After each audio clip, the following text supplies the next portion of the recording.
Bali double purpose pala itong ating pinost o ating itatag guys sir. Kasi umaba na nga yung video for explanation. So yun, ayoko naman yun nga sir ayokong angkinin ito kasi oras pa lang ninyo na binigay sa akin. Mga 3 hours ata to 4 hours. Kasi umayaw na nga kayo kasi gawa na ng bar lines. Kasi mismo ako na umayaw. Kasi ayoko talaga maggalaw po pag mag-bar lines kasi masisi, ang hirap na masisi. Baka sabihin, naman yan, kinat niya. Tapos nag-blackout, lumala, o di ba? Ang sakit sa pakiramdam namin yun na marinig na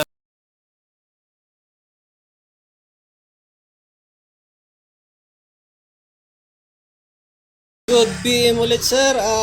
Update po rito sir sa binigay nyong Lenovo na computer monitor na 27 inches. Opo, 27 inches. So, nabigay nyo na to ko sir kanina kasi nga nawala na tayo ng pag-asa na panel ho na talaga, di ba? Kasi binigay nyo na kasi sa explanation ko nga kasi kaya ako napag-decide na ganun sir na wala ng pag-asa kasi ayoko pong masisi kasi nga po bar lines nga po siya. Bar line siya, di ba? So may posibilidad kasi sir yung bar lines kasi pagka nagkamali yung technician, hindi na kasi maibalik. Cutting method kasi dito ang tinatawag dito sa maliit na screen na to. Ito po, explain ko lang dito ng maayos para next na may customer po ako, madali na lang din po ako mag-explain sa kanila. Napapanoorin na lang po nila. So ito pong mga LCD na mga ganito po, yung mga LCD screen na wala pong timing control board ko po, timing control board. Yan po. Sa malalaking screen kasi po, merong timing control board. Tapos meron ditong dalawang flex. Madali po mag-decide yung technician kung saan nang may tama, kung sa left ba o right. Nga pala sir, bago ko ako mag-explain para makita nyo, display na pala yung inyong binigay na computer monitor na Lenovo. Yan. So, ayoko naman ganun sir na binigay nyo na ilang oras lang ninyo na binigay tapos nag-success pala yung gawa ko sa experimental lang. Ayoko naman manglamang ng kapwa. Siyempre, mahal din ito kasi 27 inches pa ito. So, nasa sa inyo po sir kung kukuhanin nyo po o hindi na o bibigay nyo na po siya ng tuluyan sa akin. Pero at least po pinaalam ko po sa inyo kasi nakakonsensya naman yun na kukuhanin ko na lang or hindi ko papaalam sa inyo na nagawa na pala. So, ibibenta ko na lang, ganun. So, ayoko naman mangyari kasi nga po, nasa maturity na tayo na edad kasi ayaw na rin ako natin ng gumawa ng kabulastugan kung ano man yan. Going straight na kung nasa maturity na, di ba? So, yun. Ayaw na natin na kung ano-ano pang negatibo na mangyayari sa ating kung baga kakarmahin ba, kung baga yun. So, nangyari kasi sir, nakapag-decide tayo kanina, yung babalik tayo dun sa ating, di bali na pong humaba po yung video po, tatag ko na lang po kayo sa post para malaman din po ng ating mga customer na ang ganitong status ng flat screen o ng LCD ng computer monitor na wala siyang flex na nagja-jump dito sa kabilang signal niya. Dalawa po kasi signal nito, di ba? Left tsaka right. Nandito yung kanyang CKB signal na nagdadala sa kanya. Yan po, kabilaan po yan. Basta po, technician lang din po nakakalam niyan, yung mga signal na yan. So, explain ko po, kaya ako nag-decide kanina, yan, pabalik na naman tayo. Pero kahit haba man po video po, sana maintindihan nyo. Kaya ako tayo nag-decide kasi nga po, di ba, bar lines kanina. May time kasi po na mag-cutting yung technician dito sa kaliwa o sa kanan, cutting method na kasi po gagawin dito eh. Kasi yun nga po kasi wala siyang take on board na tinatawag. Wala kaming mailagay dito na tape o dito sa kabila, wala siyang tape method na tinatawag. Kasi po pag tape method, madali pong mag-decide kung nasaan yung sira yung screen. Dito po kasi sa computer monitor, napakaliit po ng signal niyan. After mag-cutting yan dito, yan po, nadala ho natin yan sa cutting. Nandito po sa, yan po, reveal na to, reveal sa gusto mag-DIY. Pero crucial po yung ganitong trabaho po. Ayan sir, nakat ko yan dito sa kaliwang side niya. CKB signal po yan. Yan. Kaya ako siya kinat dyan sa taas kasi pagka marami pa kasing bar lines, pwede ko siyang i-short dito. Maglalagay pa ng mga resistor, kung ano-ano pang i-jump dyan. So, success tayo rito. Yun nga po, ulit, sa mga customer ko, crucial po ang ganitong trabaho. Kung mag-DIY kayo, di bali ng, bahala na kayo kung mag-cut kayo dito sa kabila, kung mag-cut kayo sa kabila, kung mag-success kayo o hindi. So, ang nangyari dito kay sir, nag-decide na ako na return to the owner na lang. Kasi nga po, sir, madalas sir, pag kinat ko to, tapos nandito pala yung good signal pala, tapos kinat ko, nag-block out, yung bar lines na wala, masisi pa yung technician. Yun yung pinaka-safe namin na way na hihindian na lang. Hindian na lang talaga.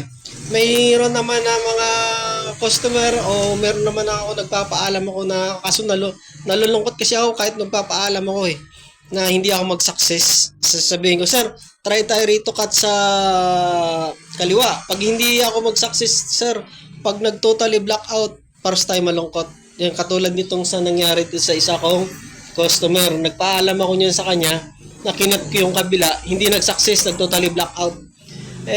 Pero nagpaalam muna ako. Ayoko, kaso nalungkot pa rin ako nung time na yan. Halos hindi nag-success yung trabaho ko, syempre. Yung oras, yung oras na pagkakabaklas, yun nga po, nag-lose tayo ng oras, medyo doon tayo nalungkot. Tsaka, syempre, gusto natin kumita rin ng para dyan kay sir. Gusto rin, lahat naman technician gustong mag-success yung trabaho, di ba? So, yun, balik ulit tayo, nag-success tayo rito. So ulitin po sa mga customer, pagka ganito po yung LCD ng inyong monitor, pwedeng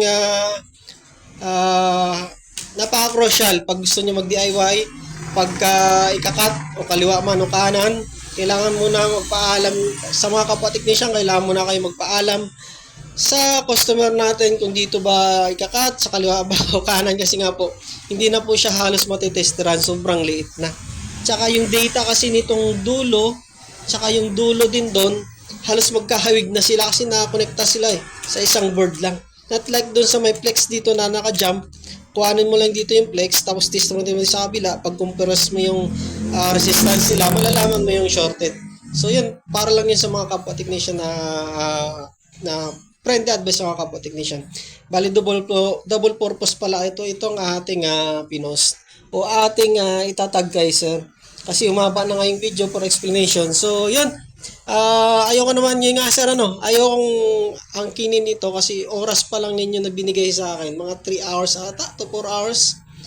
Kasi umayaw na nga kayo kasi gawa na ng bar lines. Kasi mismo ako na umayaw. Kasi ayoko talaga maggalaw po pag mag-bar lines kasi masisi, ang hirap na masisi. Baka sabihin, naman yan, kinat niya. Tapos nag-blackout, lumala, o diba?